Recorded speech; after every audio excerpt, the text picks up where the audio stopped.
हुआ है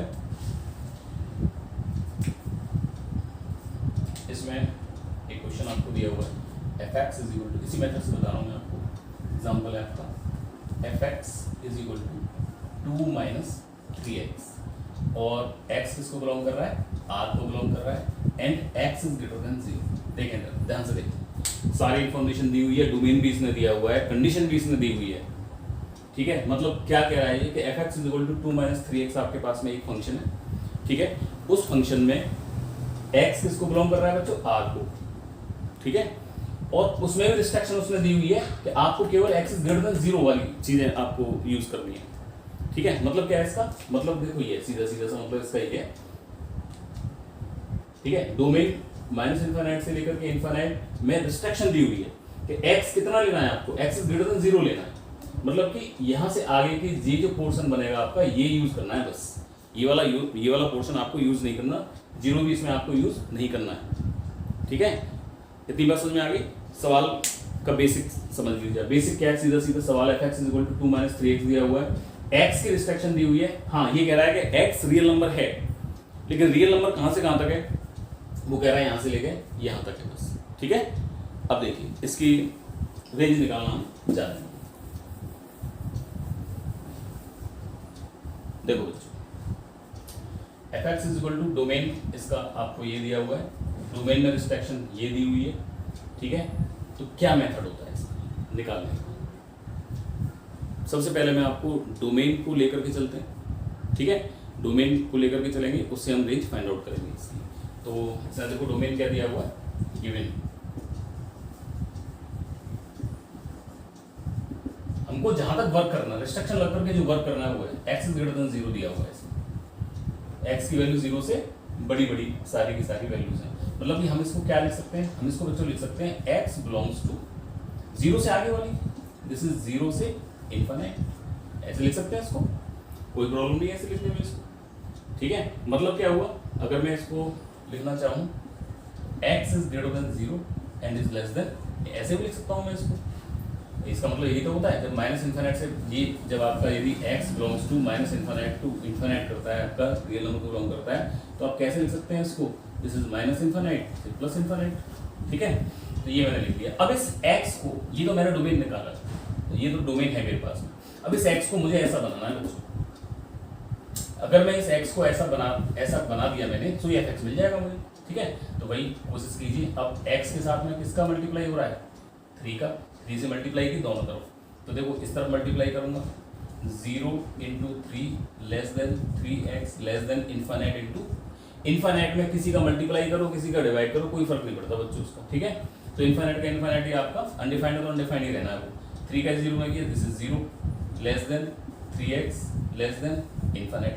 अब चाहिए माइनस, आपको माइनस से मल्टीप्लाई कीजिए। इनइक्वालिटी में जब भी आप माइनस से मल्टीप्लाई करते हैं तो बच्चों आप अच्छी तरह से जानते हो कि उसके जो ऑर्डर साइन होते हैं वो चेंज हो जाते हैं। ठीक है, जो ऑर्डर साइन होते हैं उसके वो चेंज, ऑर्डर साइन का मतलब लेस देन इक्वल टू या लेस देन ग्रेटर देन जो दिया होता है आपको वो चेंज हो जाते हैं। तो देखिए किस तरह से चेंज हो गए, माइनस से मल्टीप्लाई किया, माइनस से मल्टीप्लाई करोगे तो दिस इज 0 चेंज हो गया, माइनस का 3x ये भी चेंज हो जाएगा, इस तरफ हो जाएगा ये, दिस इज इनफाइनाइट। बात समझ में आ रही है।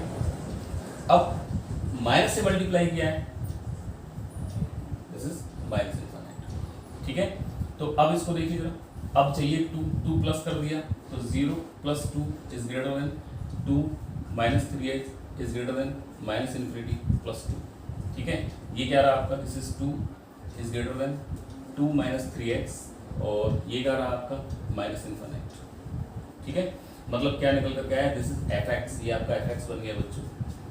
एफ एक्स किससे बड़ा है, माइनस इन्फिनिटी, ये था आपका 0 से इन्फिनिटी, इन्फिनिटी इन्फिनिटी, माइनस से मल्टीप्लाई कर दिया है, तो एफ एक्स क्या बना यहाँ से आपका, F X is less than 2 greater than infinity, मतलब कि एफ एक्स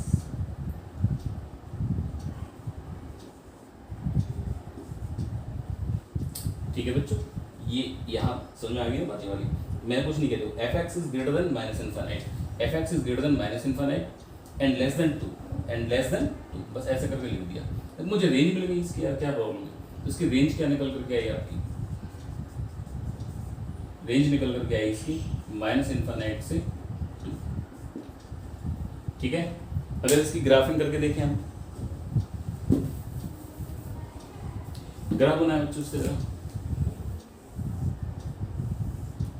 ग्राफ में ये क्या कह रहा है, ये वाला है आपका यहाँ पे x इज इक्वल टू, बच्चों यदि आप 0 रखेंगे इसमें तो y इज इक्वल टू कितना आने वाला है, y का मतलब f कितना आने वाला है आपका, fx कितना आने वाला है यहाँ से 2। अगर x इज इक्वल टू आपने 1 रखा बच्चों यहाँ पे, या अगर 1 रखेंगे तो fx कितना मिलने वाला है, मतलब कि y कितना मिलने वाला है, -1 के बराबर मिलने वाला है। तो यहाँ से आपने वैल्यूज को रखा, x बराबर 0 पे 2, 0 पे तो वैल्यू गई इसकी 2, और x बराबर 1 पर वैल्यू गई -1, x बराबर 1 पर, एंड दिस इज यहाँ -1 यहाँ का ही होगा।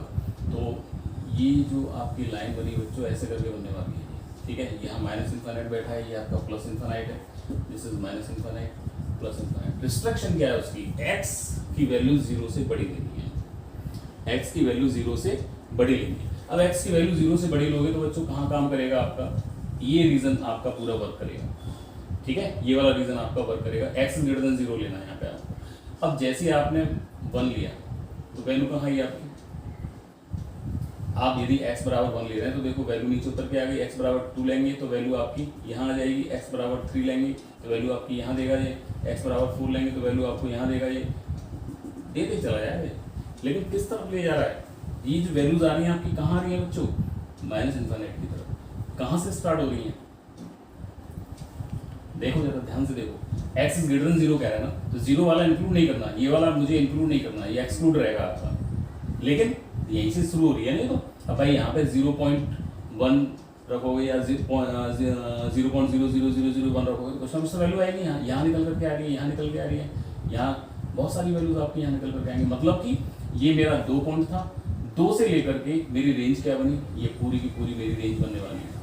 बट 2 इंक्लूड नहीं होगा इसमें, ये वाला 2 आपका इसमें इंक्लूड नहीं होगा, ठीक है, देख लीजिए आप। तो अब लिखने का तरीका क्या होता है, पहले छोटा लिखते हैं तो बड़ा लिखते हैं, तो मैंने -∞ से 2 लिख दिया इसको।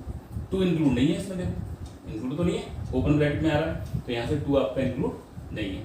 तो ये बच्चों इसकी रेंज निकलने वाली है।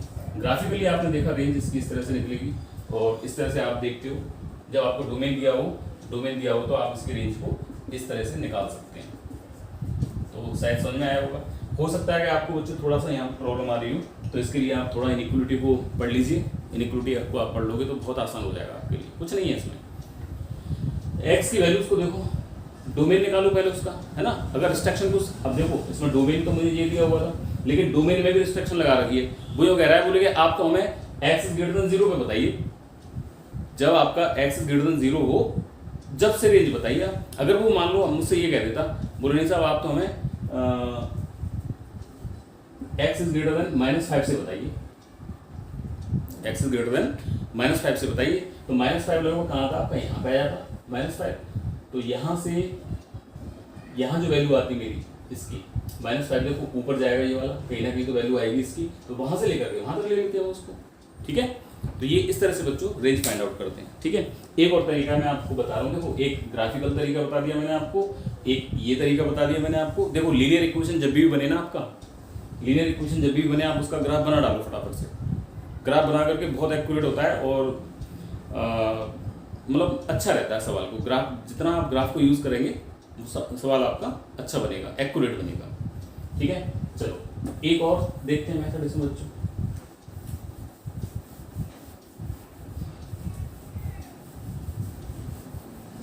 बहुत ध्यान से देखिए, समझ में आ रहा है कि नहीं आ रहा।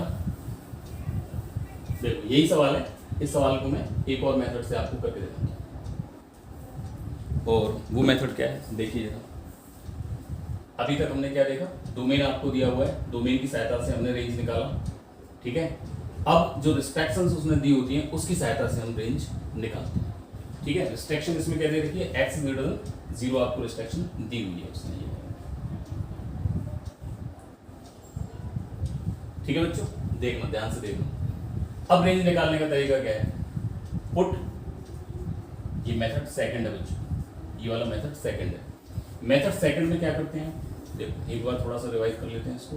इफ वाई ये है आपका एफ एक्स आपको गिवन है, मानो एफ एक्स इज गिवन, ये आपको गिवन दिया हुआ है। मेथड 2, एफ एक्स आपको गिवन दिया हुआ है, ठीक है। लेट अगर एफ एक्स दिया हुआ है तो लेट कर लीजिए इसको y is equal to F X, ठीक है। और कन्वर्ट कर दो बच्चों इसको x is equal to F Y में, जी वाई मान लीजिए इसको। मतलब क्या हुआ, y जो फंक्शन दिया हुआ था वो x का है, अब x जो फंक्शन बनेगा वो y का, मतलब x बराबर करना है। x को एक तरफ लिखिए, बाकी सबको एक तरफ लिखिए आप, ठीक है। बस इतना कर लीजिए आप। इतना करने के बाद में एक बार और यार डोमेन निकाल दो इसका, एक बार और इसका डोमेन निकाल दीजिए, लेकिन रिस्ट्रिक्शन के संग में। यहाँ भी रिस्ट्रिक्शन आपको देखनी पड़ेगी कि यहाँ पे क्या लगेगी रिस्ट्रिक्शन, ठीक है। एक बार समझते हैं इसको फिर देखना। तो मैंने क्या किया, put y is equal to F X की जगह y इज इक्वल टू, मतलब y is equal to F X put कर, f की जगह y पुट कर दिया हमने। तो ये क्या आपका, दिस इज 2 माइनस 3x, ठीक है। अब 2 माइनस 3x यहाँ पे आ गया, मुझे तो x की वैल्यू निकालनी है, ठीक है। x की वैल्यू निकालिए, देखो तो 2 को आप इधर ले जाइए, this is y minus 2 is equal to minus का 3x, क्लियर। या यहाँ से बच्चों x बराबर कितना आया, this is 2 minus Y by 3, बात समझ रहे हो ना। x is equal to 2 minus Y by 3। Restriction क्या है बच्चों, रिस्ट्रिक्शन है x is greater than 0, x की वैल्यू क्या है, ग्रेटर देन 0। अब ये x ही तो बन गया बच्चों, देखो x बराबर ये है, तो मतलब अगर ये ग्रेटर देन 0 तो ये भी ग्रेटर देन 0 के बराबर होगा। मतलब कि क्या हुआ, this is 2 minus Y upon 3 is also greater than 0, because given में उसने दिया हुआ है x इज ग्रेटर देन 0। तो यहाँ से 2 minus Y upon 3 is greater than 0, मतलब कि 2 minus Y is greater than 3, कोई प्रॉब्लम नहीं है। पोलैरिटी पता है आपको इसकी, पॉजिटिव 3 है तो ले जा सकते हैं आप, कोई प्रॉब्लम नहीं है। तो minus Y is greater than, this is 3 minus 2, that means minus Y is greater than 1 minus 7।